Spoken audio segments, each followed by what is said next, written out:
Oh que oui, accrochez-vous. Comment allez-vous? Quelle belle semaine. Cybèle Olivier. Bonjour. Ça va bien? Ben, je suis tout accrochée. Je suis prête à Oui, démarrer cette émission. On y va. Hey, écoute, on parle beaucoup de Justine, notre recherchiste, qui est l'autre bord de la vitre. Là, Ah oui. Puis on l'entend jamais. Donc moi, je voulais, Justine, comment vas-tu?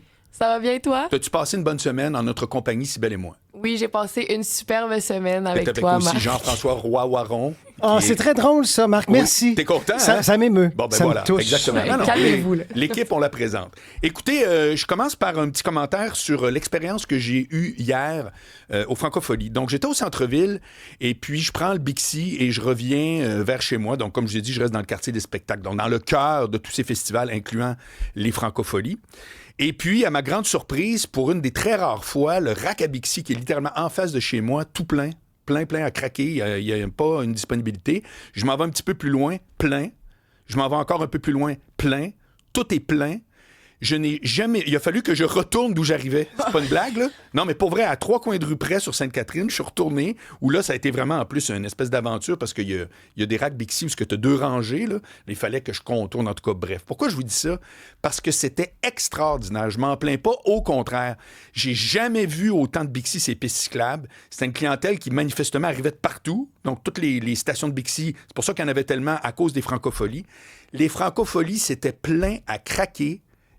Moi, en tout cas, de mémoire, j'ai pas vu autant de monde. Ils ont rajouté des stages, manifestement. C'était une journée Disney World. Et je dis ça parce que je veux féliciter tous ceux qui s'occupent de ça. Parce que c'est très facile de bâcher sur Montréal. C'est un peu plus difficile de bâcher sur Boucherville. Savez-vous pourquoi? Parce que tu collectes des taxes puis tu ramasses les vidanges.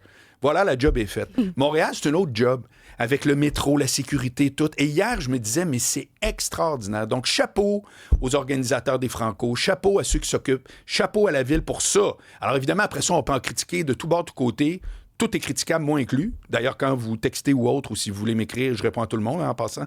Ça fait que ne vous gênez pas. Mais je voulais commencer par ça parce que, franchement, c'était toute une expérience hier. En plus, il faisait beau. Il y avait eu une espèce de gros orage qui fait que c'était un petit peu moins chaud. C'était de la magie. Ça fait que si, au final, vous étiez là hier, puis vous dites « Non, moi, là, mais j'aime pas ça. » Vous savez pourquoi? C'est parce que vous aimez pas les grandes villes. Ça veut dire que c'est ça. Vous aimez ça, Val-d'Or. Bien, vous avez le droit, Val-d'Or. C'est une belle place pour vivre. Mais quand vous êtes dans une grande ville, il y a tout un système plus difficile à gérer.